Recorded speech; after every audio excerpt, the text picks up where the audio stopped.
ورحمة الله تعالى.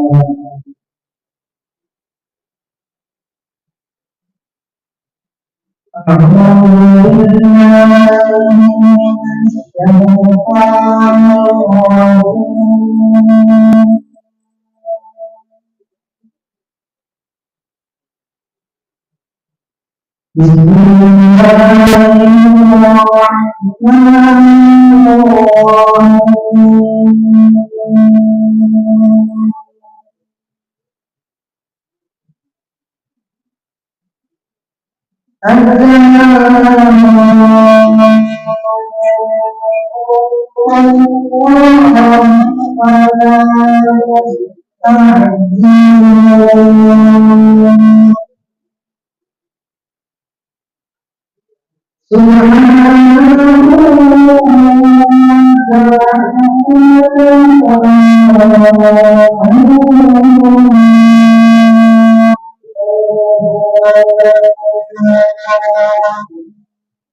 بالله من الشيطان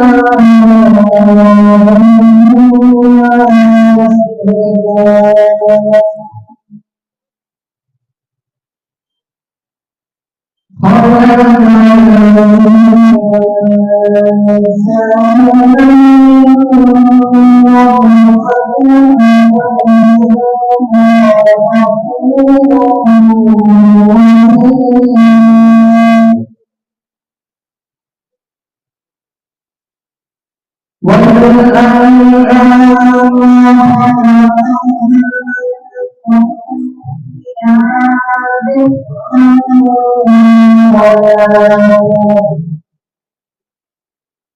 بسم الله الرحمن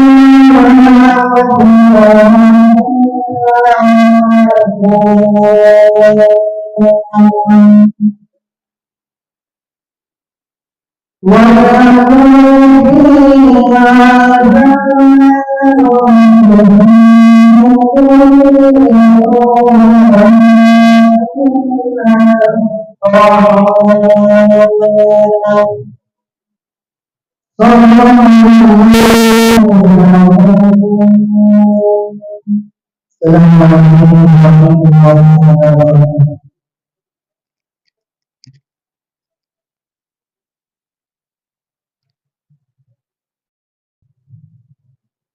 நீராடும் கண்களோடு நெஞ்சல் நிறை பாசத்தோடு நீராடும் கண்களோடு நெஞ்சல் நிறை பாசத்தோடு மாறாத ஈமானோடு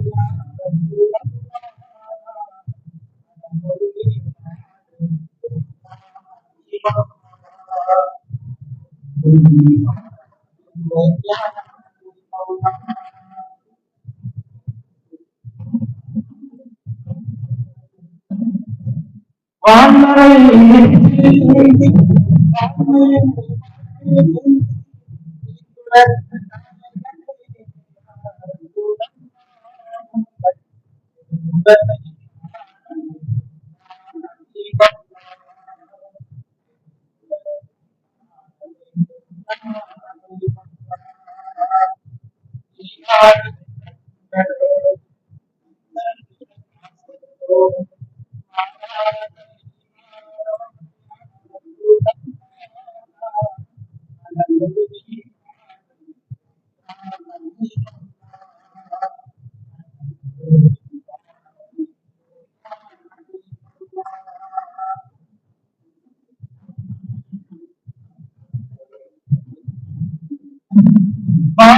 நீ வகுத்தழைத்து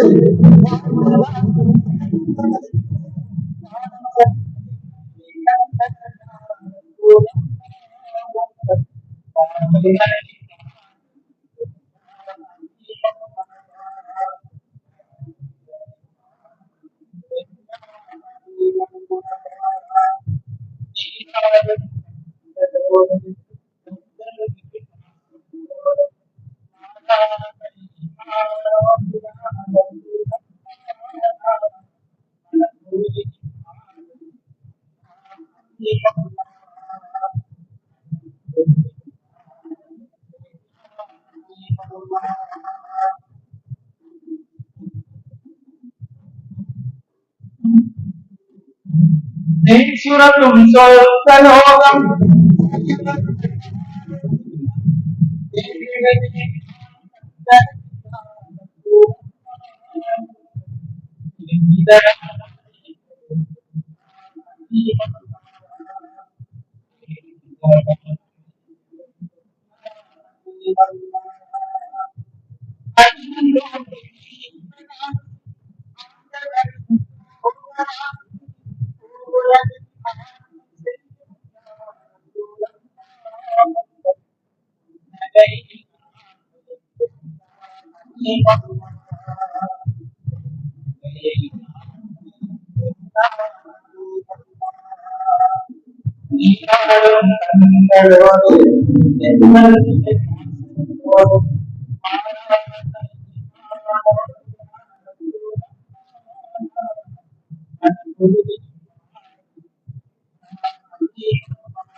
நீராடும் கண்களோடு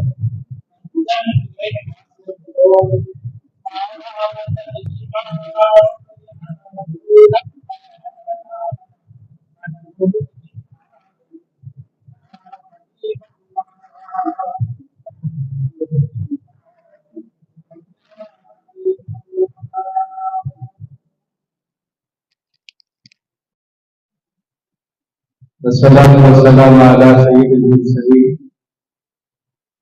وعلى آله وأصحابه أجمعين أما بعد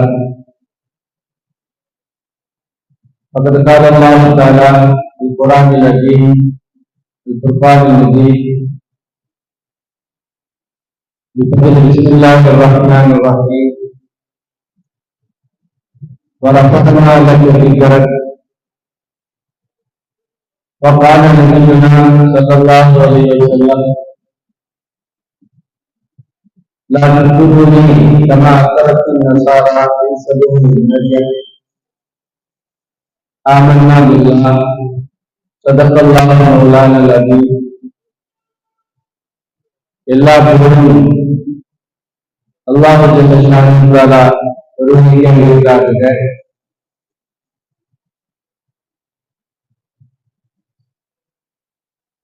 நமது நாயகன் ஸல்லல்லாஹு அலைஹி வஸல்லம் அவர்கள் மீது பேரணியில் கொண்டு நடத்தப்படுகிற மீலாது 14ஆம் ஆண்டு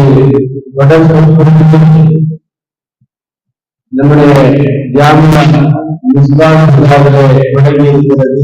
அல்ஹம்துலில்லாஹ்.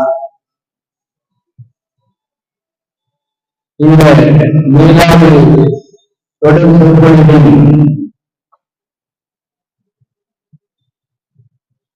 முதல் தேதியிலே இந்த மேடையை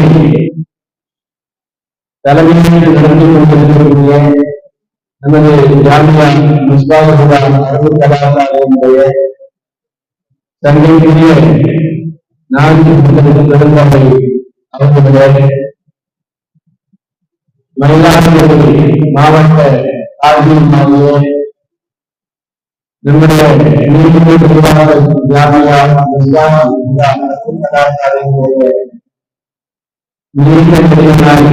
பேராசிரியர் நாகமாகவும் தலைமையாகவும் சேவையாற்றிக் கொண்டிருக்கின்ற எங்கள் ஆசிரியர் அவர்களே, நமக்கு முன்னால் நீங்கள் ஆய்வுகளை வழங்கியிருக்கக்கூடிய சென்னை மனிதர்களை பள்ளியினுடைய தங்கைக்குரிய தலைமை அவர்களே, நீர் தேவாலய இருவர் ஜமாத்தார்களே, தாய்மார்களே, பாசத்திற்குரிய மாணவ கண்ணிகளே, உங்கள் எல்லோருக்கும் அஸ்ஸலாமு அலைக்கும் வரஹ்மத்துல்லாஹி தஆலா வ பரகாத்துஹு. இந்த மீலாதுடைய தொடர்புகளின் பரக்கத்தினால் அல்லாஹ் தஆலா நமது ஊருக்கு நிறைவேறும் பல நன்மைகளை, கைதுகளை, பரக்கத்துகளை வழங்கி வருகிறார். இந்த மீளாதுடைய பரக்கத்தினால் நம்முடைய ஆஜத்துகளை அல்லாஹ் தஆலா கபூலாக்குவானாக என்ற துஆவோடு எனது ஆழ்வுரையை செய்கிறோம். தங்களுடைய பெருமக்களே, பெருமானார் ஸல்லல்லாஹு அலைஹி வஸல்லம் அவர்களுக்கு அல்லாஹ் தஆலா குர்ஆனிலே சொல்லும்போது அவர் நபியவர்களை குரலை மேற்கொள்ள செய்திருக்கிறோம் என்று சொன்னார். பெருமானார் ஸல்லல்லாஹு அலைஹி வஸல்லம் அவர்களுக்கு ஜிப்ரீல் அலைஹிஸ்ஸலாம் வருகிறார்கள். பெருமானார் ஸல்லல்லாஹு அலைஹி வஸல்லம் அவர்கள் ஜிப்ரீல் அலைஹிஸ்ஸலாமுக்கு கேட்டார்கள், எந்த புகழை ஓங்க செய்வதாக அல்லாஹ் சொல்லுகிறான், என்னுடைய புகழை அல்லாஹ் எப்படி பரவ செய்வான் என்று கேட்டார்கள். ஜிப்ரீல் அலைஹிஸ்ஸலாம் அல்லாஹ் என்பதாக ஒரு தகவலை சொன்ன செய்தியை தப்சீர் பரவலாக இருக்கிறது. நபி அல்லாஹ் இடத்தில் சொல்ல சொன்னான், எங்கெல்லாம் அல்லாஹுவாக நினைவுபடுத்துகிறதோ, எனக்கு உச்சரிக்கப்படுகிறதோ, நபியே அங்கே எங்களிடம் உச்சரிக்கப்படுகிறது என்று அல்லாஹ் சொல்ல சொன்னான். உலகம் முழுவதிலும் பாங்கு சொல்லப்படுகிறது. பாங்கில அஷ்ஹது அல்லா இலாஹ இல்லல்லாஹ் என்பதற்கு பிறகு அஷ்ஹது அன்ன முஹம்மதன் ரசூலுல்லாஹ் பெருமானாரை சேர்த்து சொல்லப்படுகிறது. தொழுகையிலே அத்தஹியாத்தை பெருமானாரை சலவாத்தாக சொல்லப்படுகிறது. அப்படி என்றால் எங்கெல்லாம் அல்லாஹ் நிலைப்படுகிறார்கள் அங்கெல்லாம்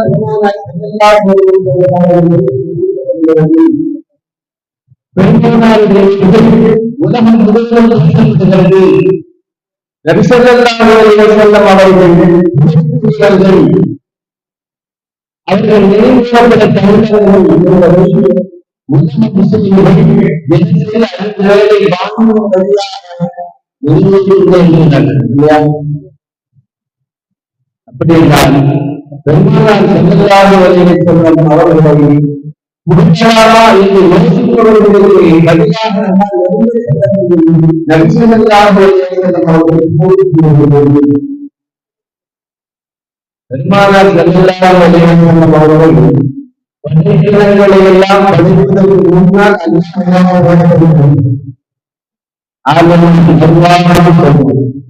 இந்த உலகத்திலேயே பெருமானார் ஸல்லல்லாஹு அலைஹி வஸல்லம் அடுத்த கியாமத் நாளிலேயே பெருமானாருக்கு ஒருதான் முன்னால் இருக்கும்.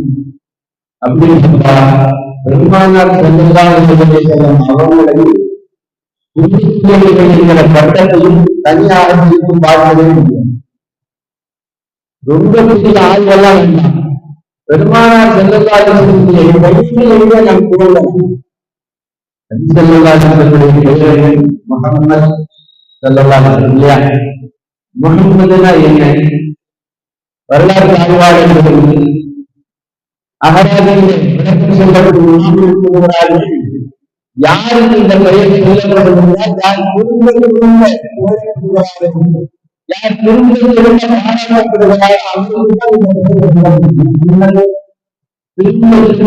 பாராட்டப்படுகிறார் அதாவது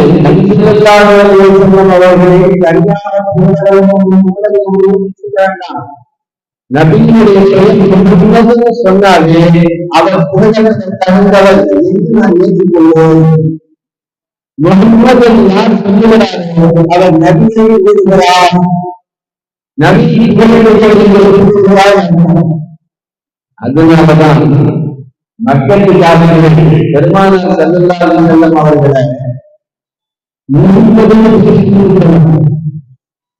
நபி அவர்களை திட்டுகிறது முகம்மதுங்கிற வார்த்தை மனிதரை அவர்களுக்கு பெருமானாருடைய பெயரை சொல்லி முடிப்பதை கூட அன்றைய பார்த்து. அதனால நபிகளுடைய பெயர் புதுசா எல்லாருக்குமே கேட்கிறாங்க.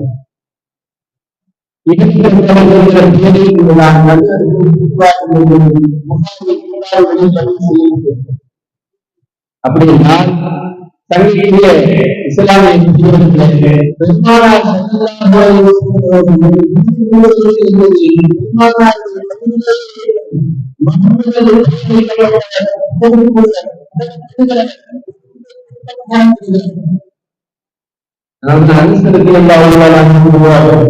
தாய்மார்களை கவனிக்க இந்த பிள்ளைக்கு அந்த பிள்ளையை நீங்கள் சபிக்கிறீர்கள். அனைவர்கள் எப்படி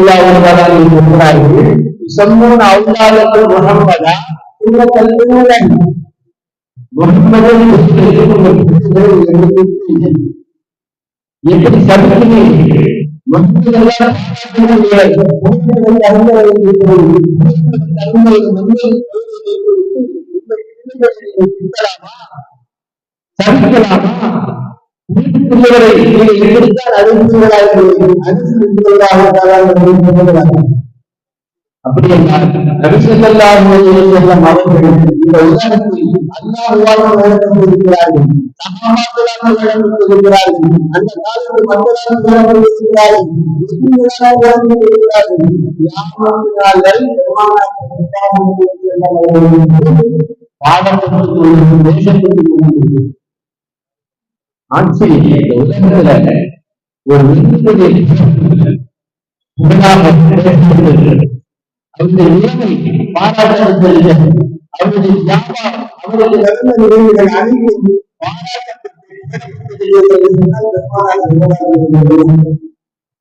இதை நாம் சொன்னால்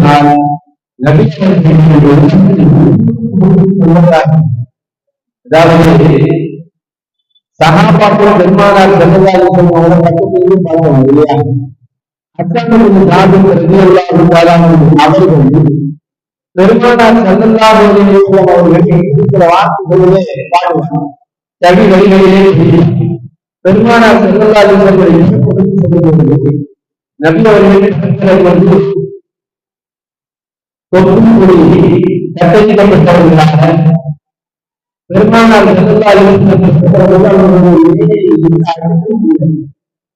குழந்தை குழந்தைகளுடைய நெஞ்சில சில ரத்த துளிகள் இருக்கலாம். தாயும் செய்திகளில் வெளிநாடுகளுடைய குழந்தைகளுடைய ஆனா பெருமானார் ஸல்லல்லாஹு அலைஹி வஸல்லம் அவர்களுடைய நபி ஸல்லல்லாஹு அலைஹி வஸல்லம் அவர்கள் பிறந்தபோது அப்போ ஹஸ்ஸான் சாபித் ரலியல்லாஹு தஆலா அவர்கள் படிக்கிறார்கள். நபியே, நீங்கள் எல்லா குறைகளையும் நீக்குவதற்காக நான் கேட்கிறேன், இது என்ன தவறு இருக்கிறது? எந்த குறையாக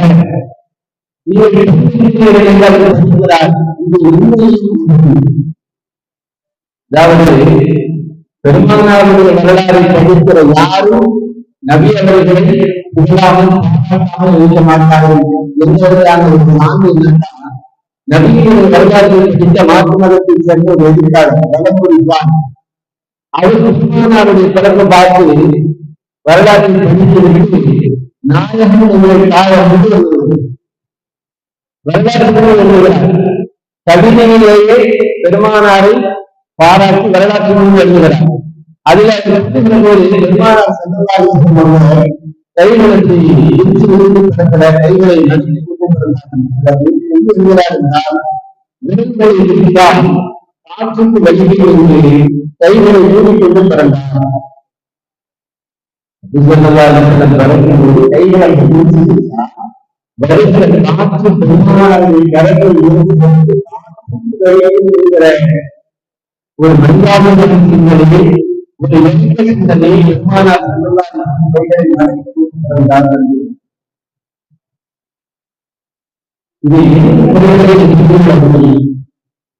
எவ்வளவு அழகான வார்த்தையிலே பெருமானார் ஸல்லல்லாஹு அலைஹி வஸல்லம் அவர்கள் போதிக்கிறார்கள். அவர் சொல்லுகிறார், பெருமானார் ஸல்லல்லாஹு அலைஹி வஸல்லம் மக்காவில் நேரடி மக்காவில் இஸ்லாம் வளர்ந்தது இல்லையா? அவர் சொல்லுகிறார், வெளிச்சத்திலே விழாவும் கிடைத்தது. மக்காவில பெருமானார் ஸல்லல்லாஹு அலைஹி வஸல்லம் பிறப்புக்கு சொல்லுகிற போது வெளிச்சத்திற்கு விழாவும் கிடைத்தது. மதங்கள் விழுந்தன, மார்க்கம் ஒழிந்தது. சங்கத்திலே நபி ஸல்லல்லாஹு அலைஹி வஸல்லம் அவர்களை பற்றி மாற்று மதத்தவர்கள் படிக்கிறார்கள், ஆய்வு செய்கிறார்கள், கவிதையாக எழுதுகிறார்கள் என்று சொன்னால் அந்த அர்த்தங்களை நாம் கவனிக்க கடமைப்பட்டிருக்கிறோம். ஏன்னா பெருமானார் ஸல்லல்லாஹு அலைஹி வஸல்லம் அவர்களிடம் இருந்திருந்தாலே நீங்கள் தன்னுடைய எண்ணிக்கைகள் கொஞ்சம் அதிர்ச்சியாக இருந்தது. ஆச்சரியம்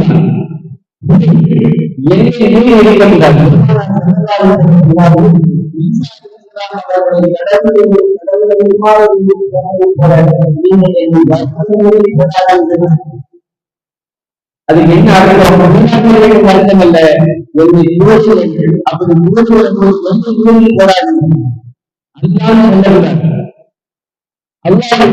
சொல்லக்கூடாது. அல்லாஹ்வுடைய தேவாவுக்கு பெருமானார் திருப்பை சொல்லக்கூடாது. அல்லாஹ்வுடைய சொல்லக்கூடாது. அப்படி இல்லாமல் பெருமானாரை சூரியனை சொல்வதோ, சந்திரனை சொல்வதோ, கடவுளை சொல்வதோ, மலரை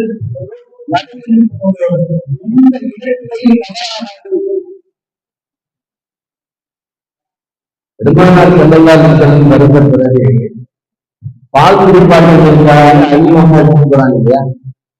பால் குடிப்பார்கள் முடிச்சுட்டு ஆமினாமாக கொண்டாந்து விட வர்றாங்க. பால் குடிப்பார்கள் விட்டு குலத்தை தன் நான்கிலே உருவமிருக்கிற அந்த காட்சியை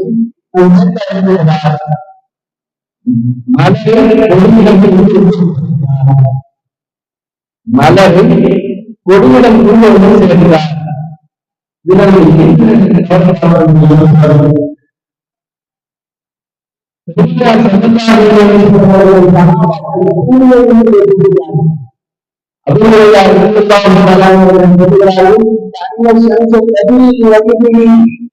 பெருமானாருடைய முகத்தை பார்த்து சூரிய ஒளியாடி சகாபாக்கள் முதல் பெருமானார் பெருமானாரை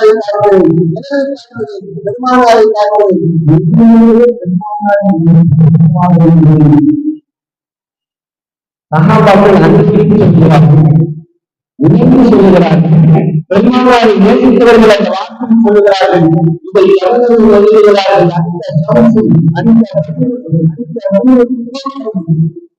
நபியை சூரியன் நபியை கண்கிறர் நபியை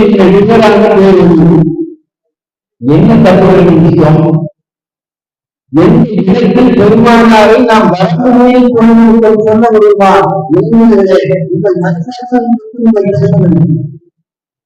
உலகத்தினுடைய இந்த யதார்த்த ஓட்டத்தை மூழ்கிற பார்த்து சொல்கிறோம்.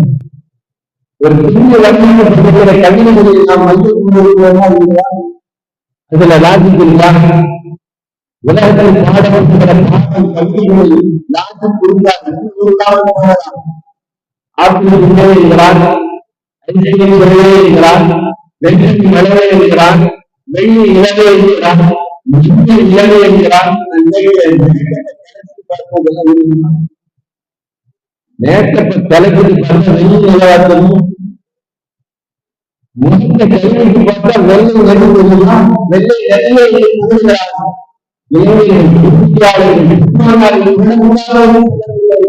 அது நல்ல நான் சொல்கிறேன். ஆனா பெருமானார் சொல்லப்பட்ட ஒவ்வொரு வார்த்தையும் சத்தியமாக உலகத்திலேயே ஒரு கணவரை உண்மை கூறுவது தெரிவிக்க அப்படிதான். பெருமானார் ஸல்லல்லாஹு அலைஹி வஸல்லம்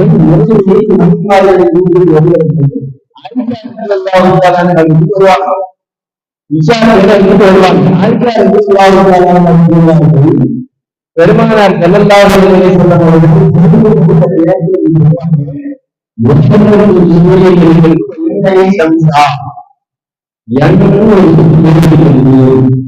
ஆனா என்னுடைய சூழ்நிலை என்று பாடுறாங்க. உலகத்தில் சூழ்நிலைகள் இருக்கிறது. அது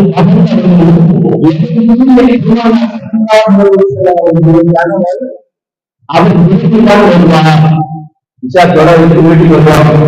அப்படின்னா பெருமானார் ஸல்லல்லாஹு அலைஹி வஸல்லம் வீட்டுக்கு வருவதற்கு ஆயிஷா குடும்பமாக வரவேற்பார்கள், சந்தோஷமாக வரவேற்பார்கள். யோசிச்சு பாருங்க, இன்னைக்கு ஒரு வரவேற்பு தான் இல்லை. நம்ம வீட்டுக்குள்ள போனோம், நம்மளுடைய நம்பிமார்கள் நம்மளை பாராட்டி நல்ல வார்த்தையை சொல்லி வரவேற்ற எவ்வளவு நல்லா இருக்கு, எவ்வளவு முக்கியம்.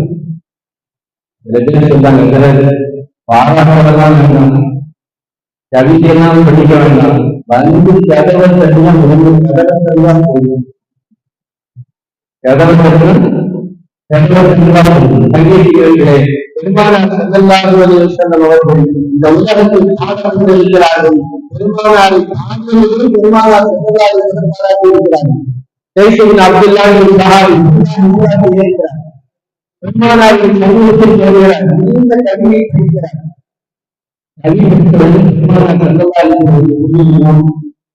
வஸல்லம் எல்லாம் படிக்காரு, என்னெல்லாம் பாராட்டாரு, அதெல்லாம் தப்புலாம் சொன்னாங்க. நபிகள் சொன்னார்கள், அல்லாஹ் உங்களுடைய கற்பனை இல்லாமல் ஆக்குவாராக. அறிவிப்பாளர்கள் எழுதுகிறார்கள், ஸைத் இப்னு அப்துல்லாஹ் என்கிற அந்த சஹாபி அதற்கு பிறகு நாங்கள் 120வது வயதில் பார்ப்போம். அவருடைய கருத்தை ஒன்று கடையில வரிசையாக இன்மையாக பணிப்பெட்டிகளை அடிப்பது தானவர்கள் அசைவதாலும் நகராம். அவர் நடமான பரிசுகளை இருந்தவராக இருந்தார். பெருமானார் அவர்கள் உலகத்திருக்கிறார்கள். நபியர்கள் அதற்கு திரும்ப துவாக்குகிறார். தங்கைக்குரிய பெரியவர்களை அப்படி என்றால் இந்த உலகத்தை பெருமானார் ஸல்லல்லாஹு அலைஹி வஸல்லம் அவர்களை கவிகளால் கொடுத்திருக்கிறார்கள், பாடல்களால் கொடுத்திருக்கிறார்கள். வரம்பு மீறி இகழாத பாடல்களைத்தான் நாம் வீட்டில் கொண்டிருக்கிறோம். அப்படிப்பட்ட வலிமையால் ஒதுக்கப்படுகிறது என்று சொன்னால் அதையும் சூழல் நம்முடைய நீங்கள் யோசித்து பார்க்க வேண்டும். பெருமானார் ஸல்லல்லாஹு அலைஹி வஸல்லம் அவர்கள் இந்த 14வது நூற்றாண்டிலே புகழப்பட்டுக் கொண்டிருக்கிறார்கள். கியாமத் நாள் வரை அவர்களை பெருந்தான புகழாராக உண்மை.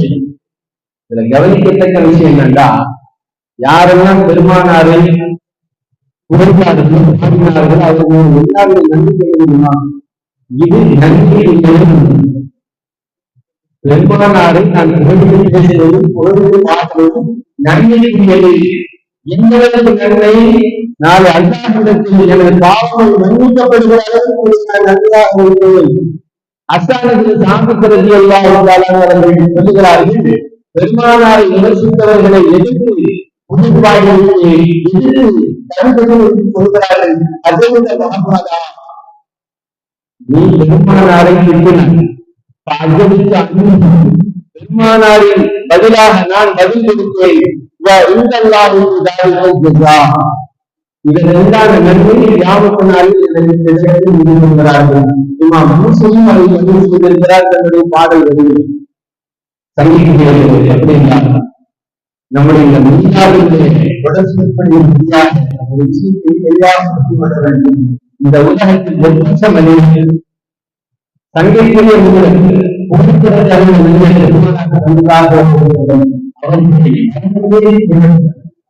சொல்லாது, அல்லாவுடைய சொல்லாது. அதற்கு என்ன வேணாலும் நாம் நம்முடைய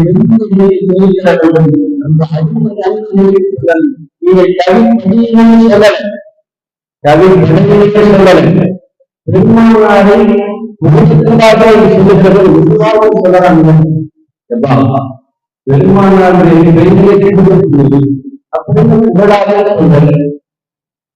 பெருமானாரை கூடாமல் இந்த நாட்டிலே நம்முடைய தலைவரை நம்முடைய சமுதாயங்களுடைய கடவுள் நம் ரீதியாக தெளிவாக நாளை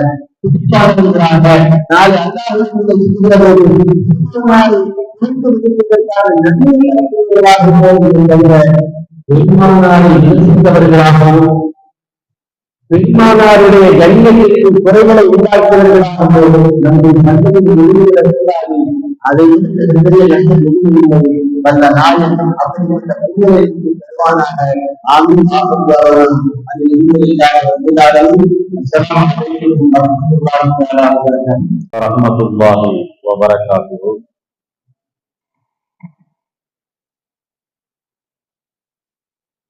அல்ஹம்துலில்லாஹி ரப்பில் ஆலமீன்.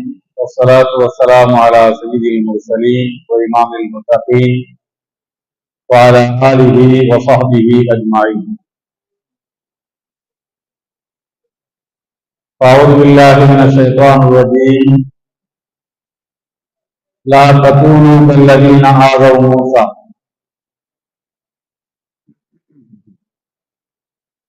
ஸதகல்லாஹுல் அலிய்யுல் அஸீம். நீடூர் ஜாமியா மிஸ்பாஹுல் ஹுதா அரபு கல்லூரி இடைவிடாமல் தொடர்ச்சியாக நடத்தி வருகின்ற மீலாது தொடர் சொற்பொழிவு நிகழ்ச்சியின் முதல் நாள் நிகழ்வுக்கும் இனி வருகின்ற எல்லா நாட்களுடைய நிகழ்வுக்கும் தலைமையேற்கவிருக்கின்ற ஜாமியாவினுடைய முதல்வர் எங்களுடைய அறிவாசான் மரியாதைக்குரிய ஹஜ்ரத் அவர்களே, எனக்கு முன்னர் ஒரு சிறப்பான தரமான உரையை பெருமானார் மீது புகழ்பாடுகின்ற கவிஞர்கள் எப்படியெல்லாம் அந்த புகழ் மாலையை சூடியிருக்கிறார்கள் என்பதை மிக அருமையாக விளக்கி சொல்லி அமர்ந்திருக்கின்ற மரியாதைக்குரிய ஜாமியாவினுடைய பேராசிரியர் அப்துல் ரஹ்மான் பாக்கவி ஹஜ்ரத் அவர்களே,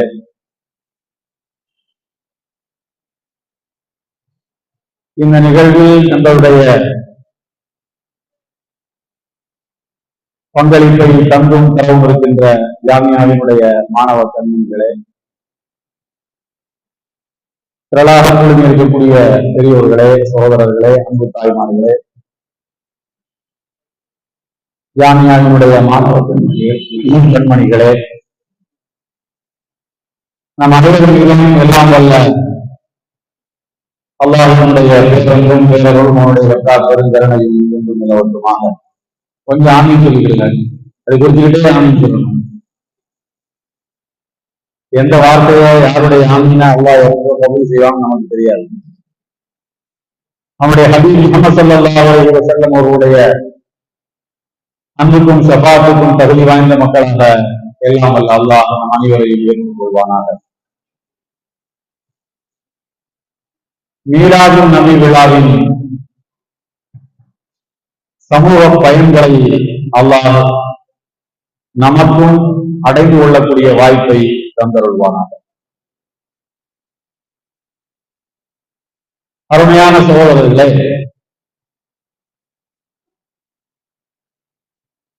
ரசூலுல்லாஹி ஸல்லல்லாஹு அலைஹி வஸல்லம் அவர்களை மனிதர்கள் அணுகும் விதம், அல்லாஹ் அணுகும் விதம், இரண்டுக்கும் இடையில் பெரிய வேறுபாடு இருக்கிறது.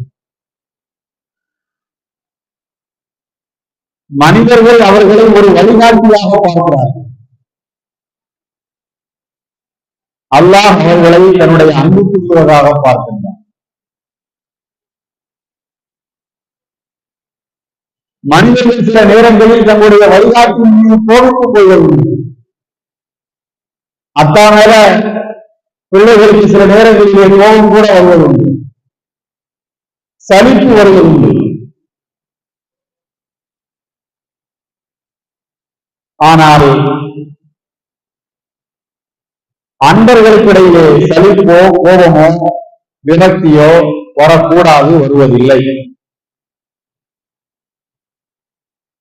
அல்லாஹ் அவர்களை வைத்து பார்க்கின்ற உயரமே வேறானது. அதையெல்லாம் அறிந்த பெருமக்கள் உங்களுக்கு இனி வரக்கூடிய நாட்களிலே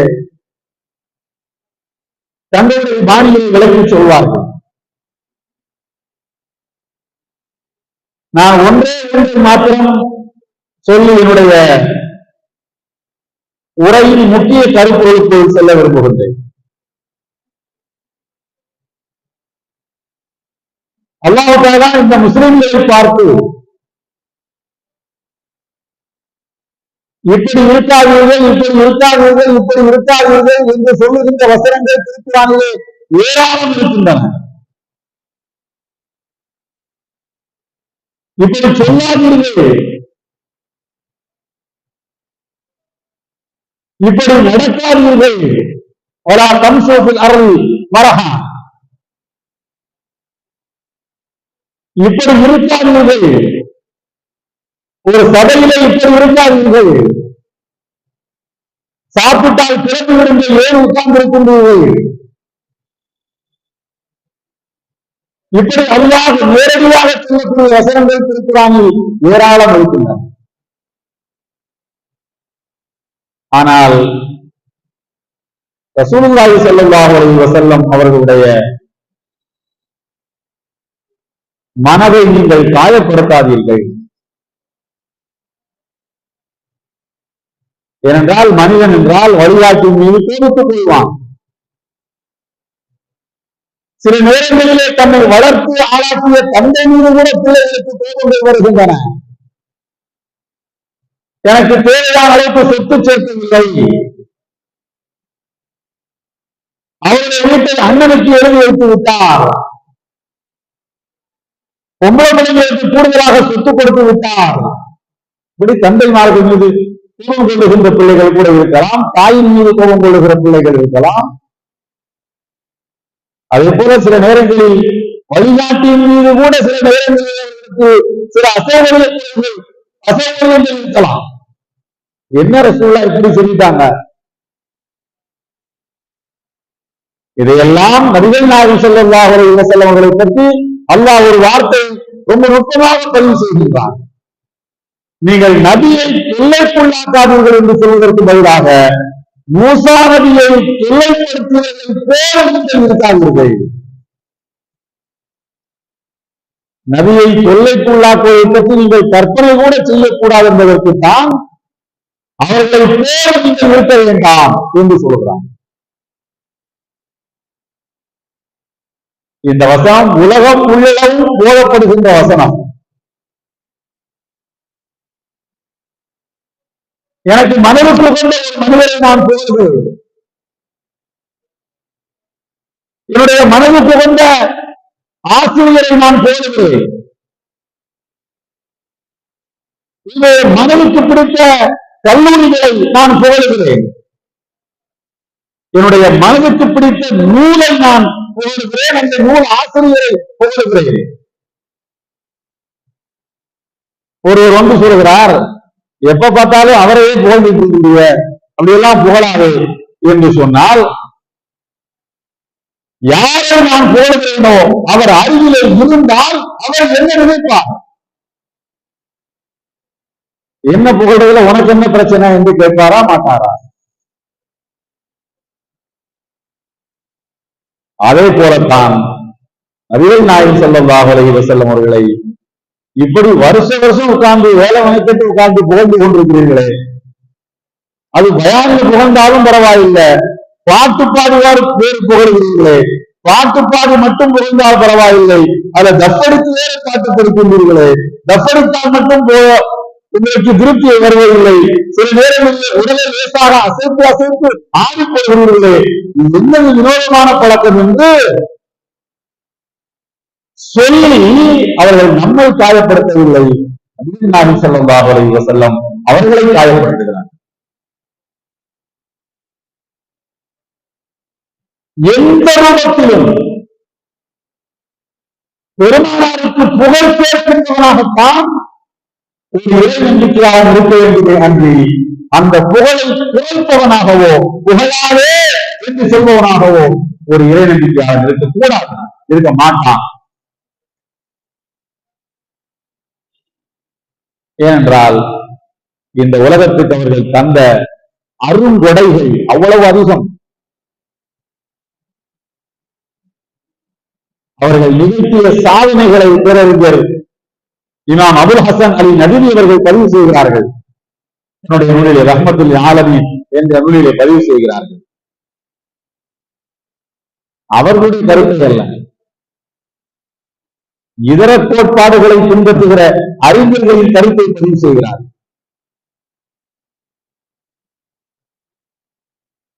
அவர்கள் சமுதாயத்தை பொருளாதார சுரண்டலில் இருந்து நபிகள் நாயகம் ஸல்லல்லாஹு அலைஹி வஸல்லம் அவர்கள் விடுவித்தார்கள். ஆண்டான் அடிமை பாகுபாட்டில் இருந்து உலகத்துக்கு விடுதலை தந்தார்கள். ஒன்று சொல்கிறேன் உங்களுக்கு, இன்றைக்கு உலகத்திலே மிகவும் முன்னேறிய நாடு, இன்று எல்லோரும் நம்பிக்கொண்டிருக்கக்கூடிய நாடு அமெரிக்கா. யதார்த்தம் வேறு. எல்லோரும் முன்னேறிவிட்ட நாடு என்று நம்புகிற நாடு அமெரிக்கா. 70 ஆண்டுகளுக்கு முன்னர் வரையிலும் அமெரிக்காவிலே அடிமைத்தனம் இருந்தது.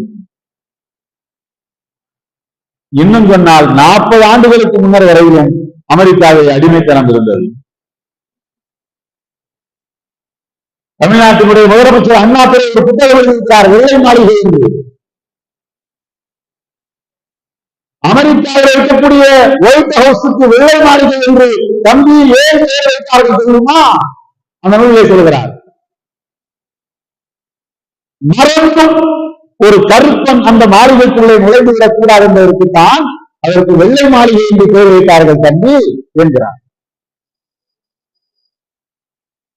ஆப்பிரிக்க நாட்டிலே இருந்து மிருகங்களை வேட்டையாடுவதை போல மனிதர்களை அம்பெருந்து வேட்டையாடி அவர்களை கப்பல்கள் ஏற்றி அமெரிக்காவிலே கொண்டு வந்து கத்தரிக்காவையும் மாங்காவையும் இருப்பதை போல மனித செல்வங்களை மனிதர்கள் விற்றார்கள் அமெரிக்கர்கள்.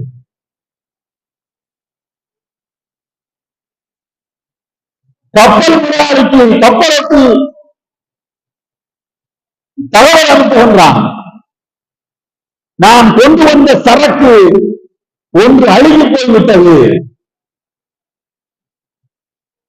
அழுகி போன தக்காளியை நல்ல தக்காளியோடு சேர்த்து வைத்திருந்தால் நல்ல தக்காளிகளும் கெட்டு போகும். அழுகிய தக்காளியை என்ன செய்வது? முதலாளி சொல்கின்றார், அழுகிய ஒரு தக்காளியை தூக்கி எறிந்துவிட்டு இருக்கின்ற தக்காளிகளை நீ காப்பாற்றிக் கொள்வதைப் போல நோய்க்கு இருக்கக்கூடிய கருப்பு அடிமையை நீ கடலிலே தூக்கி எறிந்துவிடு, அப்போதுதான் இருக்கின்ற அடிமைகளை காப்பாற்றிக் கொண்டு வந்து மனித சந்தையை நிற்க முடியும் என்று மனிதரை சந்தையை விட்டார்கள். தம்பி அண்ணாதுரை எழுதுகிறார்.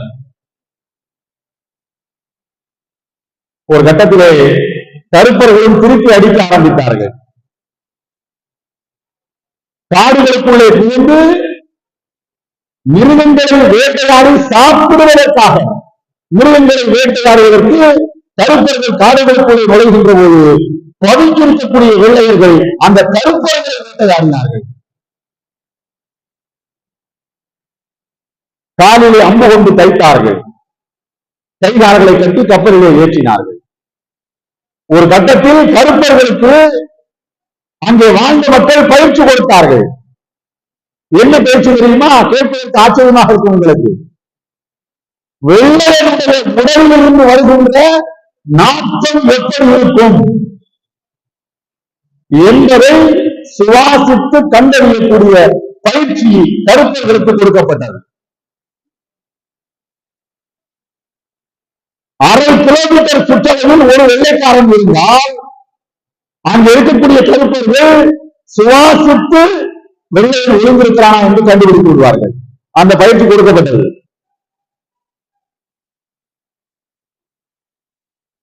கருப்பர்கள் திருப்பி அடித்தார்கள். பல மாதங்கள் காடுகளுக்குள்ளே பல்கி இருந்தாலும் கருப்பு அடிமைகள் வெள்ளையர்களுக்கு கிடைக்கவில்லை. வெறுங்கையோடு திரும்பி போனார்கள். கப்பலை வாடகைக்கு எடுத்தால் கப்பல் வாடகை இழப்பு, நஷ்டம். அடிமைகளை பிடித்துக் கொண்டு போய் சந்தையில விற்றால் தானே லாபம் கிடைக்கும். லாபத்தில் ஒரு பகுதியை தானே கப்பலுக்கு வாடகைக்கு கொடுக்க முடியும். அடிமை வியாபாரம் நஷ்டம் அடைந்தது. நன்றாக கேளுங்கள். வெள்ளையர்கள் அதற்கு உத்தியை கண்டுபிடித்தார்கள். என்னவென்றால், இனிமேல் கருப்பர்களை வேட்டையாட போனால் நாம் உயிரோடு திரும்பி வர முடியாது. ஆகையால்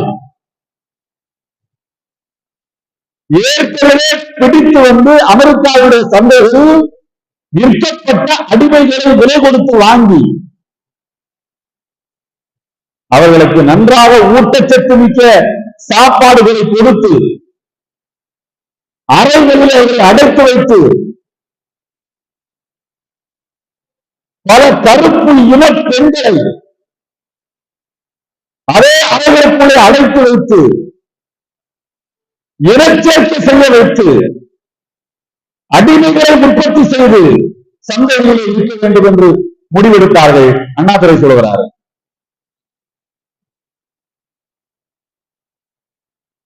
இப்படி மனித ஃபேக்டரிகள் உலகத்தில் நாகரிகத்திலே கொடிகட்டி பிறக்கிற நாடு என்று இன்றைக்கு வெச்சமில்லாமல் சொல்லிக் கொள்கின்ற அமெரிக்கா நடத்திய ஃபேக்டரி, ஹியூமன் ஃபேக்டரி, மனித சந்தை. மனித சந்தை அல்ல, மனித ஃபேக்டரி, உற்பத்தி நிலையம்.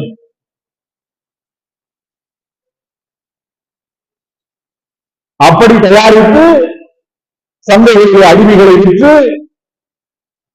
பணமளிக்கக்கூடிய வியாபாரத்தை செய்தவர்கள்.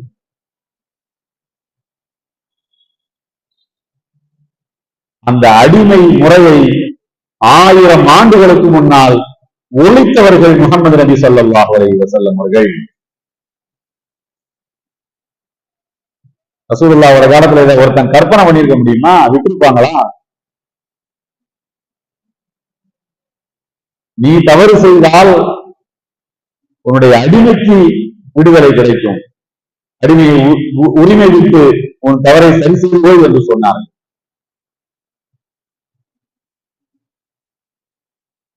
இது ஒரு விஷயத்தை மாத்திரமல்ல, இன்றைக்கு உலகமே மூழ்கிக் கொண்டிருப்பது வட்டியில் தான் மூழ்கிக் கொண்டிருக்கிறது.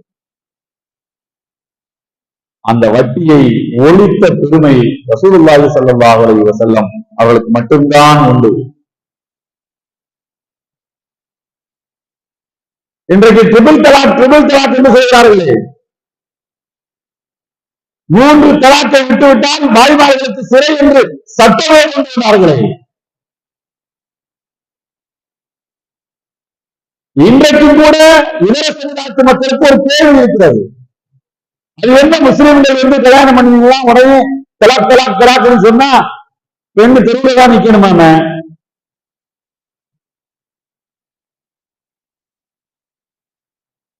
முத்தலாக் ஒரே நேரத்தில் சொல்லப்படுவதை மார்க்கம் வலியுறுத்தவும் இல்லை, அதை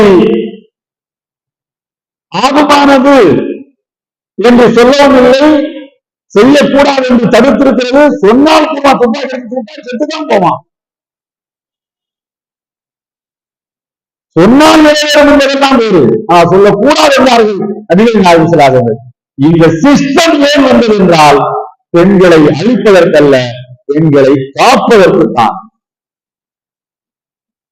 முன்னாடி எல்லாம் கல்யாணம் பண்ணிட்டு தலாக்குன்னு சொல்லுவான், பாருங்க திரும்ப சேர்த்துக்குவான், திரும்ப தலாக் விடுவான், திரும்ப சேர்ந்துக்குவான், திரும்ப தலாக் விடுவான், சேர்ந்துப்பான். இப்படி 5 தடவை 10 தடவை 15 தடவை 20 தடவை பண்ணிட்டே இருப்பான். இஸ்லாம் வந்து வரையறுத்தது இந்த மாதிரி விளையாட்டெல்லாம் 3 தடவை தான் உன் வாழ்க்கையில, 3ஆவது தடவை பண்ணிட்டா உங்க தான் முடிஞ்சுது. நீங்க அந்த மனைவியை நீ டிஸ்டர்ப் பண்ண முடியாது, அவள் சுதந்திரமாகி விடுவாள். தன் வாழ்க்கையை தீர்மானித்துக் கொள்ளக்கூடிய ரைட்ஸ் அவளுக்கு வந்து விடும். இது பெண்களுக்கு பாதுகாப்பா அல்லது பெண்களுக்கு அவநம்பிக்கையை ஊட்டுகிறதா? ஆனால் முன்னேறிய நாடுகள் என்று சொல்லக்கூடிய நாடுகளிலே என்ன இருக்கிறது யோசித்து பாருங்கள். இந்து பத்திரிகையிலே 10 ஆண்டுகளுக்கு முன்னர் வந்த ஒரு கட்டுரை, அந்த தலைப்பு எனக்கு மனப்பாடம். ஒரு 15-20 மேடைகளில் நான் அதை பேசியிருப்பேன்.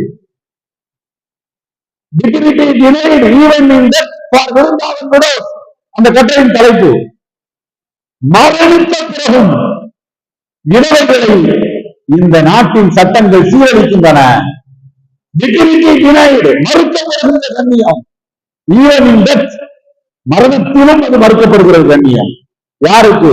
விருந்தாவன் விடோஸ், விருந்தாவன் என்கிற நகரத்தில் அடைத்து வைக்கப்பட்டிருக்கக்கூடிய விதவை பெண்களுக்கு. கணவன்களை விதவைகள் முகாமிலே பெண்கள் அடைத்து வைக்கப்பட்டிருக்கிறார்கள். நான் சொல்லுகிறேன் முஸ்லிம் பெண்கள் அல்ல, எல்லாம் பிராமண பெண்கள். இறந்த பிறகு நம்மை ஒழுங்காக சடங்குகள் செய்து அடக்குவார்களா, மதச்சடங்குகளை செய்வார்களா மாட்டார்களா என்று தெரியவில்லை. ஏனென்றால் மதச்சடங்குகள் செய்வதற்கு பணம் கொடுத்தால் தான் அங்கே மந்திரங்களை சொல்வதற்கு ஆசாமிகளை வருவார்கள். வயிற்று பசிக்கு உணவில்லாத போது மந்திரம் சொல்வதற்காக பணம் சேர்த்து வைக்க முடியும்? கடைசியில் அந்த பெண்கள் எல்லாம் நாங்கள் இறந்த பிறகு எங்களை துண்டு துண்டாக வெட்டி சாக்கு பைகளிலே போட்டு குப்பையிலே தூக்கி வீசி விடுங்கள் என்று உயிரை வைத்துவிட்டு இறந்து கொண்டிருக்கிறார்கள் பிராமண சமுதாயத்தை சார்ந்த பெண்கள். அதை இந்து பத்திரிகை எழுதினா விருந்தாவன் விடும். இதை கற்பனை செய்ய முடியுமா இஸ்லாமிய வாழ்வில்? எனவே அழிக்கப்பட்டுக் கொண்டிருந்த பெண்களின் கண்ணியத்தை மீட்க வேண்டும் நாயகம் ஸல்லல்லாஹு அலைஹி வஸல்லம். பொருளாதாரத்திலே ஒரு குறிப்பிட்ட பிரிவு நலிந்து கொண்டே போகின்ற நிலையை மாற்றுவர்கள் நபிகள் நாயகம் ஸல்லல்லாஹு அலைஹி வஸல்லம். மனிதனை அடிமையாக நடத்துகின்ற அவமானத்தை புதைத்து வைந்தவர்கள் நபிகள் நாயகம் ஸல்லல்லாஹு அலைஹி வஸல்லம். இதற்காக இன்றைக்கு உலகமே அவர்களை புகழுகிறது. 1860களிலே லண்டனில் இருக்கக்கூடிய ஒரு எழுத்தாளர், புகழ்மிக்க ஒரு எழுத்தாளர், ஸ்டீஃபன் பேவர் என்று நினைக்கின்றேன் அவருடைய பெயர். அவர் ஒரு புத்தகம் எழுதியிருக்கின்றார். அந்த புத்தகத்தினுடைய தலைப்பு என்ன தெரியுமா? குர்ஆனும் நபிகள் நாயகமும் எங்களை மன்னிக்க வேண்டும் என்பதுதான். அவர் எழுதியிருக்கக்கூடிய புத்தகத்தின் தலைப்பு குர்ஆனும் நபிகள் நாயகமும் எங்களை மன்னிக்க வேண்டும் என்பதுதான். ஏன் எங்களை இருவரும் மன்னிக்க வேண்டும் என்றால், அந்த இருவரும் இந்த உலகத்துக்கு தந்த அரும்படைகள் ஏராளம். ஆனால் அதை நாங்கள் புரியாமல் அவர்களை நாங்கள் இழுத்தும் அவமானப்படுத்தியும் பேசிக்கொண்டே இருந்திருக்கின்றோம். எங்களை நீங்கள் மன்னிக்க வேண்டும் நபிகள் நாயகமே என்று ஐரோப்பியர்கள் புத்தகம் எழுதுகிறார்கள். இங்கே உள்ள அயோக்கியர்களுக்கு வலிக்கிறது ரசூலுல்லாஹ்வை புகழ்ந்தார். உனக்கு என்ன பிரச்சனை? உன்னைத்தான் புகழணுமா மேடை போட்டு?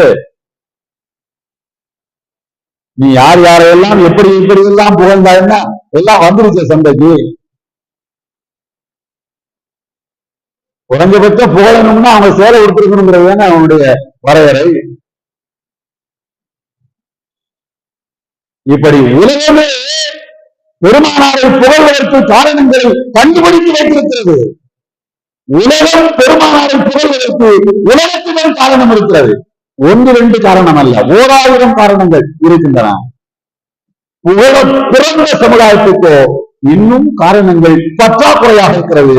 எங்க போய் சொல்லி முட்டுகிறது? எங்கே போய் சொல்லி முட்டிக் கொள்வது?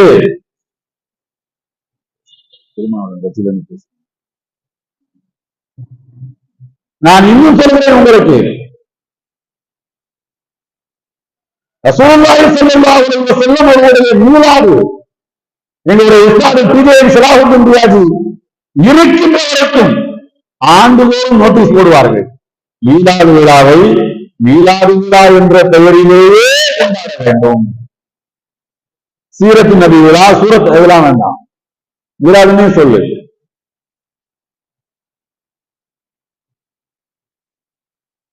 மீலாது நபி விழாக்கள் தந்திருக்கக்கூடிய சமூக பயன்கள் ஒன்றல்ல 2 அல்ல சகோதரர்களே. அண்மையில நான் ஒரு நியூஸ் பார்த்தேன். காஞ்சிபுரத்துல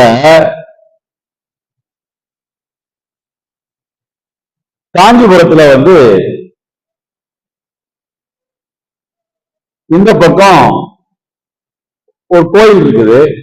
வாட்ஸ்அப்ல கூட வந்திருக்கு, நீங்க பார்த்திருக்கலாம்.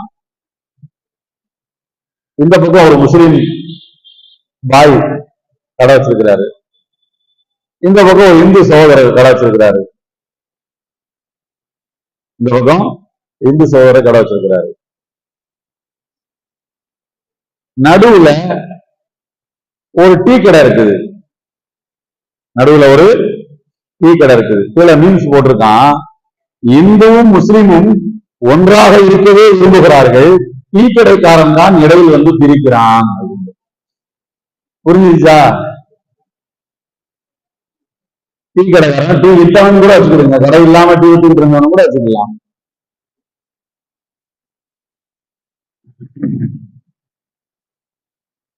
மீலாது நபியினுடைய விழாவினுடைய சமூக பயன்கள் இன்றைக்கு தமிழ்நாட்டில் இந்து சமுதாயத்தை எந்த ஜாதியாக இருக்கட்டும், தேவரா இருக்கட்டும், கோணரா இருக்கட்டும், வன்னியரா இருக்கட்டும், தலித் சமுதாயத்து மக்களாக இருக்கட்டும், எந்த ஜாதியை சார்ந்தவர்களாக இருக்கட்டும், தமிழ்நாட்டில் ஒன்று வந்தால் ஒன்றுக்குள் ஒன்றாக சகோதரர்களோடு சொந்தமாக உணர்வோடு இருக்கின்றோமே, அதற்கு முக்கிய காரணமே மீலாது விழாக்கள் தான்.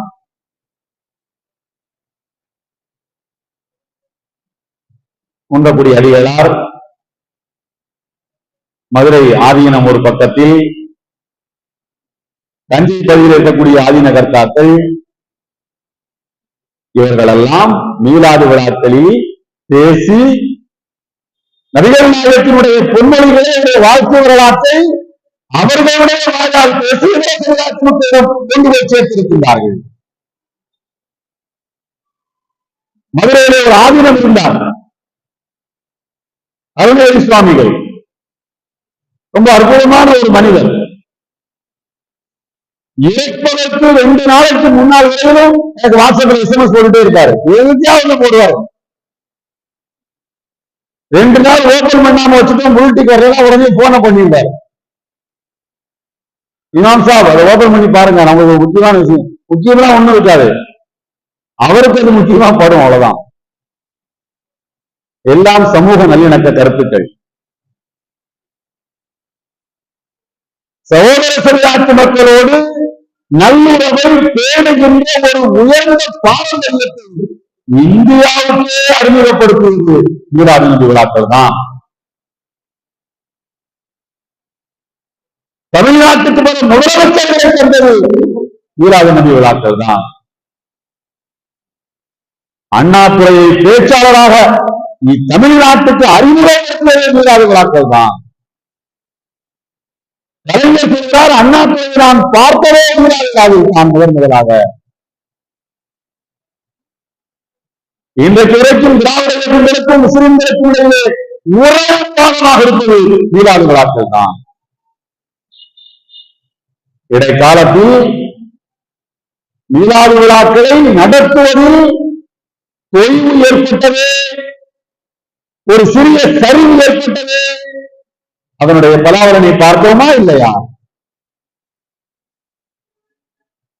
அதனால் ஏற்பட்ட நல்லிணக்க கேடுகளை பார்த்தோமா இல்லையா? நம்முடைய முன்னோர்கள் ஆண்டுக்கு 2 விழாக்களை வைத்திருந்தார்கள். 2 விழாக்கள், 6 மாதத்துக்கு 1. கரெக்டா ரபியுல் அவ்வல்ல மீலாது, ரமலான்ல இஃப்தார். சரியா 6 மாசத்துக்கு ஒரு முறை இந்த நிகழ்ச்சி ஒரு சுழன்று வந்து கொண்டே இருக்கு. இந்த அற்புதமான ஏற்பாடுதான் தமிழகம் அமைதி பூங்காவாக திகழ்வதற்கு மிக முக்கியமான காரணம் என்பதை நாம் மறந்துவிடக்கூடாது. ரசூலுல்லாஹி ஸல்லல்லாஹு அலைஹி வஸல்லம் பெயர் ஒரு இடத்திலே திரும்ப திரும்ப சொல்லப்பட்டுக் கொண்டே இருக்குமானால் அங்கே எத்தனை பல்லாயிரக்கணக்கான மலக்குமார்கள் அணிவகுத்து வந்து இருப்பார்கள் என்பதை நீங்கள் யோசித்து பாருங்கள். மலக்குமார்கள் அணி அணியாக அணிதிரண்டு வருகின்ற ஒரு ஊரில், ஒரு மகல்லாவில், ஒரு ஏரியாவில், ஒரு மாநிலத்தில் அமைதி எப்படி கெட்டு போகும் யோசித்து பாருங்கள். அமைதி எப்படி கெட்டு போகும்? உலகத்துக்கு அமைதியை தருவதற்காக வந்தவர்கள் எல்லாம் நபிகள் நாயகம் ஸல்லல்லாஹு அலைஹி வஸல்லம். ஒரு சொல்றேன் உங்களுக்கு, உலகத்திலேயே உலக வரலாற்றிலேயே மற்ற கிப்பன் போன்றவர்கள், இன்னும் பெரிய வரலாற்று ஆய்வாளர்கள் சொல்லுகிற ஒரு உண்மை என்னவென்றால், அகல்யா என்ற ஒரு கான்செப்ட், ஒரு தத்துவம், மைனாரிட்டி, சிறுபான்மை சமுதாயம் என்ற ஒரு தத்துவத்தை உலகத்துக்கு தந்தவர்களே நபிகள் நாயகம் ஸல்லல்லாஹு அலைஹி வஸல்லம். மைனாரிட்டிகளிடத்தில் மெஜாரிட்டி மக்கள் எப்படி நடந்து கொள்ள வேண்டும் என்பதை அதற்கு ஒரு ஆவண தொகுப்பு, அந்த ஆவண தொகுப்புக்கு சட்ட அந்தஸ்து வழங்கியவர்கள் நபிகள் நாயகம் ஸல்லல்லாஹு அலைஹி வஸல்லம் தான். அவர்களுக்கு பிறகு கலீஃபா உமர் ரலியல்லாஹு அன்ஹு தான். அதுக்கு முன்னாடி வரைக்கும் எல்லாம் ஆவணம் கிடையாது. இதுக்கெல்லாம் ஏதோ மன்னர்களுடைய பெருந்தன்மையில மைனாரிட்டி மக்கள் வாழ்ந்துட்டு இருப்பான். மன்னருக்கு எப்ப திருத்து பிடிக்கல ஒரு மைனாரிட்டி மக்கள் அழைச்சிட்டு போயிட்டே இருப்பான். மன்னருக்கு திருத்து பிடிக்காம பார்த்துக்கணும், அவ்வளவுதான். உமர் ரலியல்லாஹு அன்ஹு போட்ட ஒப்பந்தம், ரசூலுல்லாஹ் போட்ட ஒப்பந்தத்தில் மன்னருக்கு பைத்தியம் பிடித்தால் மன்னரை அகற்ற வேண்டும் என்று மைனாரிட்டிகள் அப்படியேதான் இருப்பார்கள். மதீனாவிலே நபிகள் நாயகம் ஸல்லல்லாஹு அலைஹி வஸல்லம் அவர்கள் கேட்பாரில்லாத ஒரு அரசை நடத்தினார்கள். ஆனாலும் மக்கள் கேள்வி கேட்டால் பதில் சொல்வார்கள் அவர்கள். ஆனால் யாரும் எதிர் கேள்வி கேட்க இல்லை. கேள்விகளுக்கு அப்பாற்பட்ட ஒரு அரசு, விமர்சனங்களுக்கு அப்பாற்பட்ட ஒரு அரசு. அவர்கள் ஒன்றை சொன்னால் தலைகுனிந்து கேட்கக்கூடிய பல்லாயிரம் தோழர்களை கொண்ட சிப்பாய்களை கொண்ட அரசு. அம்ர் இப்னு ஆஸ் ரலியல்லாஹு அன்ஹு சொல்வார்கள், ரசூலுல்லாஹ் ஒன்றை சொன்னால் நான் அவருடைய முகத்தை உற்று கவனிக்க மாட்டேன். அதை கவனித்துதான் கேட்டுட்டு இருப்பேன். அப்படி இமாம் திர்மிதி அவர்கள் ஷமாயில் திர்மிதி என்ற ஒரு நூல் எழுதியிருக்கிறார்கள். ரசூலுல்லாஹி ஸல்லல்லாஹு அலைஹி வஸல்லம் அங்க அடையாளங்கள் எப்படி இருக்கும்? உங்களுடைய அங்க அடையாளம், தலை எப்படி இருக்கும், தலையை எப்படி முடி வைத்திருப்பார்கள், இந்த திருவா எப்படி இருக்கும், தாடி எப்படி இருக்கும்? சில நபித்தோழர்களும் சில நபித்தோழர்கள் வேறு சில நபித்தோழர்கள் அறிவிக்கக்கூடிய அறிவிப்புகளுக்கும் இடையே ஒரு மைனர் டிஃபரன்ஸ், சின்ன சின்ன வித்தியாசங்கள் இருக்கும். ஒரு சொல்வார் மொத்தமே ரசூலுல்லாஹ்வுக்கு 14 முடிதான் நடத்த முடியுது, இன்னொரு கொஞ்சம் கூட சொல்வார், குறைய சொல்வார். இது ஏன்? சஹாபாக்கள் அவ்வளவு கூர்மையா பார்க்கலையா ரசூலுல்லாஹ்வை?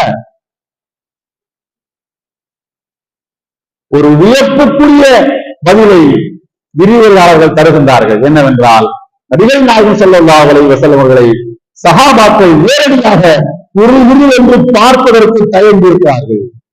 அதனால் அவர்கள் துல்லியமாக சொல்லவில்லை. அம்ர் இப்னு ஆஸ் அவர்களை கேட்டு பாருங்கள், அவங்க இருந்தா எப்படி சொல்லுவாங்க? ரசூலுல்லாஹ்வுடைய தாடி எப்படி இருந்துச்சுன்னு அம்ர் இப்னு ஆஸுக்கு என்ன தெரியும்? உறவே வாழ்ந்தவர்கள் தான். ஆனால் சொல்கிறார்கள், நான் நிமிர்ந்து பார்க்க மாட்டேன் ரசூலுல்லாஹ்வை, அவ்வளவு கூச்சமா இருக்கும் எனக்கு. என்னை போல மிகப்பெரிய இஸ்லாமிய எதிரியும் மன்னித்த மாண்பாளரை நிமிர்ந்து பார்த்து நான் வெட்டப்பட்டேன் என்று சொன்னார்கள் அம்ர் இப்னு ஆஸ் ரலியல்லாஹு. அப்படி நிமிர்ந்து பார்ப்பதற்கு கூச்சப்படுகின்ற சிப்பாய்களை தன்னகத்தை பெற்றவர்கள் பெருமானார். எதற்கு சொல்றேன் என்றால், கேட்பார் இல்லாத ஒரு அரசு, இதற்கு யாரும் கேள்வி கேட்க முடியாது, அவங்க அமைதியா இருப்பாங்க. அல்லாஹ்வுக்கு சட்டுன்னு கோபம் வந்துடும். ரசூலுல்லாஹ்ட்ட என்னங்க வேலை சொல்லிட்டு இருக்கீங்க, ஓயா எல்லாரும் எந்திரிச்சுருவான். அல்லாஹ் ஓ எந்திரிச்சு போய் எல்லாரும் இந்த வேலைக்கும் காண ஈடும் நபி, நபியை நீங்க சங்கடப்படுத்துகிறீர்கள், எல்லாரும் எதிர்த்து போங்க அல்லாஹ் சொல்றான். அப்படிப்பட்ட காலத்தில் யாரும் எதிர்த்து கேட்க முடியாத ஒரு அரசை நடத்திய நபிகள் நாயகம் ஸல்லல்லாஹு அலைஹி வஸல்லம் அவர்கள் மதீனாவிலே மித்ராஸ் என்கிற பெயரில் யூதர்களுக்கான பாடசாலையை நடத்துகின்ற சட்டப்பூர்வ அனுமதியை கொடுத்திருந்தார்கள். அந்த மித்ராஸ் என்கிற பாடசாலையிலே குர்ஆன் போதிக்கப்பட்டது, நபி வழிகளா போதிக்கப்பட்டன? இல்லை, தௌராத் வேதம் போதிக்கப்பட்டது. தௌராத்தை எழுத்துக்கு எழுத்து, வார்த்தைக்கு வார்த்தை கற்றுப்படுத்தக்கூடிய அறிஞர் பெருமக்கள் மித்ராஸிலே பயின்று வெளியிலே வந்தார்கள். இன்றைக்கு ஜனநாயக நாட்டிலே மதரசாக்கள் படுகின்ற பாடு எண்ணி பாருங்கள். ஜனநாயகத்தின் தொட்டி, நாகரிகத்தினுடைய நிலைக்களம், என்னை பார், என் அரசை பார், என் பிரமிப்பை பார் என்று உலகமெல்லாம் சென்று இந்தியாவின் பெருமைகளை பேசுகிற ஒரு காலத்தில் மதரசாக்கள் படுகின்ற பாட்டை எண்ணிப்பாரு. ரசூலுல்லாஹ்வுடைய காலத்தில் யூதர்களுக்கு தனியாக பள்ளிக்கூடங்கள் இருந்தன. இன்னொரு வியப்புக்குரிய விஷயம் என்னவென்றால், வரலாற்றிலே யூதர்கள் தனியாக தங்களுக்கென்று நீதிமன்றங்களையே வைத்துக் கொண்டார்கள். அந்த நீதிமன்றங்களிலே யூதர்கள் யாரையும் வழக்கு கொடுக்கலாம், வாதப்பிரதியா 2 பேரும் யூதனா இருக்கணும். ஜட்ஜ்மெண்ட் தௌராத் சொல்லுகின்ற ஜட்ஜ்மெண்ட், தீர்ப்பு. ரசூலுல்லாஹ் அதிலே தலையிட மாட்டார்கள். ஒரு முறை அங்கே கொடுக்கப்பட்ட தீர்ப்பு யூதருக்கு பிடிக்கவில்லை. ரசூலுல்லாஹி ஸல்லல்லாஹு அலைஹி வஸல்லம் வருகின்றார், அல்லாஹ்வை பொறுத்தவரை என் மகன் சம்பந்தப்பட்ட வழக்குக்கு நீங்க சொல்லுங்கள் தீர்ப்பை என்கிறார். ரசூலுல்லாஹ் கேட்ட கேள்வி என்ன தெரியுமா? கிடைக்கிற வாய்ப்புகள் ஜட்ஜ்மெண்ட் எடுத்துக்கிட்டு போ என்று சொல்லவில்லை.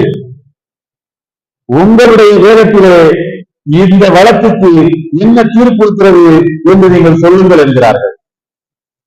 யூதனாக இருந்தால் குர்ஆனை ஏற்றுக்கொள்ளவில்லை என்று பொருள். நான் உண்மையில் என்னுடைய ஜட்ஜ்மெண்டை பிடிக்க மாட்டேன். உன் வேதத்தின் தீர்ப்பை உனக்கு பொருந்தும், உன் வேதத்தின் தீர்ப்பை எனக்கு படித்து காட்டு என்று சொல்கிறார்கள். இது உலகத்துக்கு நபிகள் நாயகம் ஸல்லல்லாஹு அலைஹி வஸல்லம் தந்த மைனாரிட்டி ரைட்ஸ் இல்லையா? இந்த நாளில் உலகத்தில் 2024 உலகமெங்கும் பாடுகின்ற மைனாரிட்டிகள் படுகின்ற பாடு, பர்மாவில, இலங்கையில, ஏன் நாகரிகத்தினுடைய தொட்டில் என்று சொல்லப்படுகின்ற இங்கிலாந்தில், அமெரிக்காவில் மைனாரிட்டிகள் படுகின்ற பாடு என்ன? இன்று இருந்து 1400 ஆண்டுகளுக்கு முன்னர் மைனாரிட்டிகளுக்கு தனியான நீதிமன்றத்தை கொடுக்கின்ற அந்த கட்ஸ் இருக்கு பாருங்க, அந்த தைரியம் இருக்கு பாருங்க. எங்க நம்மள மிஞ்சிடுவானோன்னு நினைக்கல. உன் மதத்தை தான் உனக்கு பிடிச்சிருக்கு, நீ ஃபாலோ பண்ணு. நோ கம்பல்ஷன் இன் இஸ்லாம். இஸ்லாத்துல கட்டாயம் கிடையாது. இந்த வான்னு சொல்லுவேன், என் கடமை அது. உனக்காக கவலைப்படுவான். அல்லாவே என்ன பார்த்து என் நபியே இப்படி கவலைப்பட்டு உங்களே ஆச்சுக்கிறீங்க என்று சொல்லக்கூடிய நான் கவலைப்படுவேன். கவலைதான் படுவேன் தவிர கட்டாயப்படுத்த மாட்டேன். இங்கே இருக்கிறது பாருங்கள் இந்த நாகரிகம். இன்றைக்கு உலகத்தில் இருக்கின்ற எந்த ஆட்சியாலும் கவலைப்படுத்தார். சட்டத்திரையாக போட்டு மைனாரிட்டிகளை நியமிக்கிறார். உண்டா இல்லையா? சட்டங்களை போட்டு சிறுபான்மை சமுதாய மக்களை நசுக்குகிறார்களா இல்லையா? இந்தியாவிலே தேர்ட் லார்ஜஸ்ட் அசெட், இந்தியாவினுடைய சொத்துக்களில் 3வது மிகப்பெரிய சொத்து என்று சொல்லப்படுகிற சொத்து முஸ்லிம்களின் சொத்து, வக்ஃப் சொத்து. நான் மறுபடியும் சொல்கிறேன், யார் அப்பன் வீட்டு சொத்தும் அல்ல. நம்முடைய முன்னோர்கள் கொடுத்த வக்ஃப், அதை பறிக்கின்ற அதிகாரத்தை யார் கையில் எடுத்தாலும் இந்த சமுதாயம் அதை தடுக்கும். பார்த்து கொண்டிருக்க மாட்டோம். எல்லாரும் வெளியில பேசிக்கிறாங்க 44 திருத்தம் 44 திருத்தம். எங்களுடைய ஜமாத் உலமாவுடைய லீகல் டீம் 10-12 நாட்கள் ஆய்வு செய்து கண்டுபிடித்திருக்கிறார்கள். 115 செருகல்கள், அகற்றல்கள், அமெண்ட்மெண்ட்ஸ், திருத்தங்கள் 3 சேர்த்தா 115 இடத்திலே கை வைத்திருக்கிறார்கள். செருகல், இன்செக்ட், திணிப்பது, ரிஜெக்ட், அகற்றுவது, அமெண்ட்மெண்ட், திருத்துவது, 3 சேர்த்தால் 115 இடத்திலே கையை வைத்து ஒரு அமெண்ட்மெண்ட் பில் பார்லிமெண்ட் வைக்கிறார். இல்ல நான் முஸ்லிம்ஸ் மெம்பர் ஆகுவாராம். சிஇஓ பாயா இருக்கணும்னு தேவையில்லையா? இன்னொரு கொடுமை தெரியுமா உங்களுக்கு? பள்ளிவாசல்களில் முத்தவள்ளிகளாக இருக்கக்கூடியவர்கள், மதரசாக்கள் வக்ஃப், அண்டர் வக்ஃப், வக்ஃபுக்கு கீழே இயங்குகின்ற பள்ளிவாசல், வக்ஃபுக்கு கீழே இயங்குகின்ற மதரசாக்கள், வக்ஃப் ரிஜிஸ்டர்ட் மதரசாஸ், வக்ஃப் ரிஜிஸ்டர்ட் பள்ளிவாசல்கள், இவைகளில் முத்தவள்ளிகளாக இருக்கக்கூடியவர்கள் யாராவது அன்லாஃபுல் ஆக்டிவிட்டீஸ், சட்டத்துக்கு புறம்பான செயல்களில் ஈடுபட்டால் அவர்கள் மீது ஊப்பா சட்டம், unlawful activities prevention amendment act என்ற சட்டத்துக்கு அவர்கள் மீது வழக்கு கொடுக்கப்பட்டு அவர் தண்டிக்கப்பட்டிருந்தால் இனிமேல் அவர் முத்தவள்ளியாக இருக்க முடியாது. அமெண்ட்மெண்ட் சொல்லுது. எந்த முஸ்லீம் விட்டு வச்ச கொஞ்சம் வேணா துரு சமுதாயத்துல வேலை பார்த்துக்கிட்டு இருந்தா யூஏபியில தூக்கி போடுவ. அன்புக்குரியவர்களே, நம்முடைய முன்னோர்கள் மதரசாக்களை வளர்க்க நான் படித்திருக்கிறேன். வீடு ஜாமியா முஸ்வால் ஹுதாவினுடைய முதல் டொனேஷன் 25 பைசாவா காலனா 24 பைசா, 25 பைசா கூட இல்ல, 24 பைசா முதல் டொனேஷன். இன்றைக்கு ஒரு அற்புதமான நிறுவனமாக, உலகமெங்கும் பாராட்டுகின்ற நிறுவனமாக வளர்ந்து செழித்திருக்கிறது. முதல் நன்கொடை 24 பைசா. இதற்கு எத்தனை வக்ஃபுகள் இருக்கின்றன? இதை எல்லாத்தையும் தூக்கி வலிச்சு நக்கிவிட்டு போவதற்கு சட்டங்களை கொண்டு வருவார்கள் என்று சொன்னால் பார்த்து கொண்டிருப்பதற்கு நாங்கள் ஒன்றும் இன்னும் கோலைகளாகிவிடவில்லை. நல்ல வேளையாக அந்த சட்டம் ஜாயிண்ட் பார்லிமெண்ட் கமிட்டிக்கு அனுப்பியிருக்கிறது. நாங்கள் ஜமாத் உலமா சபையின் சார்பில் ஒரு அழகான அறிக்கை ஒன்று தயாரித்து பாராளுமன்ற உறுப்பினர்களை பார்த்து அதை கொடுத்து, எப்படியாவது அது மிஷின் கண்ண கையில வச்சுக்கிற மாதிரி நிற்கணும். அடுத்த பார்லிமெண்ட் கூட்டத்துல அந்த பில்லு பாஸ் ஆகிறத தப்பு தப்பு தப்புன்னு சொல்ற மாதிரி சொல்லணும். அப்படி பாயிண்ட்ஸ் கொடுத்துருக்கோம் அவங்களுக்கு. அறிவு தோட்டாக்கள் கொண்டு துளைக்க வேண்டும் என்று சொல்லியிருக்கிறோம். பொதுமக்களிடமும் கருத்து கேட்டிருக்கிறார்கள். அதற்கு மிக இலகுவாக ஒரு ஏற்பாட்டை ஜமாத் உலமா சபையின் சார்பில் செய்திருக்கின்றோம். ஒரு QR கோடு ஒன்று கொடுத்திருக்கோம். உங்க மொபைல்ல ஸ்கேன் பண்ணா போதும், உங்க பேர் கேட்கும். உங்க பேரை மட்டும் நீங்க டைப் பண்ணணும். கீழே அனுப்புக அப்படின்னு வரும் தமிழ்ல, எல்லாம் இங்கிலீஷ்ல சென்ட்னு வரும். சென்ட் பட்டன் அமுக்குனீங்கன்னா நேரா மெயில் போயிடும். யாருக்கு போயிடும்னா JPC ஜாயிண்ட் ஆர்கனைசேஷனுக்கு போயிடும். ஒரு நாளைக்கு எத்தனை பேர் அனுப்புறாங்கன்னு எங்களுக்கு தெரியும். நாங்க செட் பண்ணிருக்கோம். முதல் நாளான திங்கட்கிழமை மாத்திரம் 10,000 பேர் அனுப்பியிருக்கிறார்கள். முதல் நாளிலேயே இன்னைக்கு போன் பண்ணி கேட்டா தெரியும் ஜெனரல் செக்ரட்டரி இன்னைக்கு எத்தனை பேர் அனுப்பியிருக்காங்க. ஆகையினால் நான் பள்ளிவாசல் நிர்வாகிகளாக இருக்கக்கூடியவர்களுக்கும் முத்தவள்ளிகளாக வந்திருக்கக்கூடியவர்களுக்கும் நான் சொல்கிறேன், நம்முடைய அன்பு தாய்மார்களுக்கும் சொல்கின்றேன், நம்முடைய வாட்ஸ்அப் குரூப்புகள்ல அதை எடுத்து பரப்பி அதை ஸ்கேன் பண்ணி உங்களுடைய சொந்த பெயரை போட்டு மொபைல்ல இருந்து மெயில் அனுப்பி விட்டுருங்க. எல்லாரும் இதை நாங்கள் எதிர்க்கிறோம். ஒர்க் அமெண்ட்மெண்ட் பில் 2024 அப்படின்னு மேல தலைப்பு இருக்கும். அந்த சட்டத்தை காலால் எட்டி மிதிப்பதற்கு கிடைத்திருக்கக்கூடிய அரிய வாய்ப்பை இந்த சமுதாயம் இழந்துவிடக் கூடாது. விரல் விட்டு எண்ணத்தக்க அளவிலே மைனாரிட்டிகள் இருந்தபோது மதரசாக்களையும் நீதிமன்றங்களையும் வழிபாட்டுத்தலங்களையும் நடத்துவதற்கு உரிமை அளித்த மார்க்கத்தின் பாரம்பரியத்திலே வந்த நம்மை பார்த்து நீ கல்வி நிறுவனங்களை நடத்துவதை நான் தொந்தரவு செய்வேன் என்று வந்தால் அதை நாம் அனுமதிக்க முடியாது. That is rights of minorities. International லா சொல்லுவது சட்ட சர்வதேச சட்டங்கள் சொல்லுகின்றன. மைனாரிட்டிகளுக்கான ரைட்ஸ் இருக்கிற உரிமை இருக்கிறது. அதை எந்த அப்பம் வீட்டு பிள்ளையும் மீற முடியாது. சர்வதேச சட்டங்கள் உச்சி முடியை குறித்து தூக்கி விடுவார்கள். எனவே அன்புக்குரியவர்களே, நம்முடைய முன்னோர்கள் மறுமை நாளை மனதிலே கொண்டு மறுமையிலே சொத்தும் கிடைக்க வேண்டும் என்ற இயக்கத்தை எதிர்பார்த்து ஆசையில் தன்னுடைய மனைவி மக்களுக்கு கூட கொடுக்காமல் சொத்துக்களை அல்லாஹ்வுக்காக வக்ஃப் செய்கிறார்களே, அந்த நன்மைகள் இடையிலே நின்று வருவதற்கு நாம் அனுமதிக்க கூடாது. தோழர்களே, நாம் அனுமதிக்க கூடாது. சகோதரர்களே, இவை பாதுகாக்கப்பட வேண்டும். கியாமத் நாள் வரைக்கும் இந்த சொத்துக்கள் அல்லாஹ்வுக்காக கொடுக்கப்பட்டவைகள், அல்லாஹ்வுக்கானது. அல்ஹம்துலில்லாஹ், அந்த பில் ஆல்மோஸ்ட் இப்ப மரணப்படுத்திக்கு போயிடுச்சு. கிட்டத்தட்ட அது மரணப்படுத்திக்கு போயிடுச்சு. இருப்பினும் எங்களெல்லாம் நம்ப முடியாது. சாவர மாதிரி நடிச்சுட்டு திடீர்னு எதிர்த்து உட்கார்ந்துருப்பான்.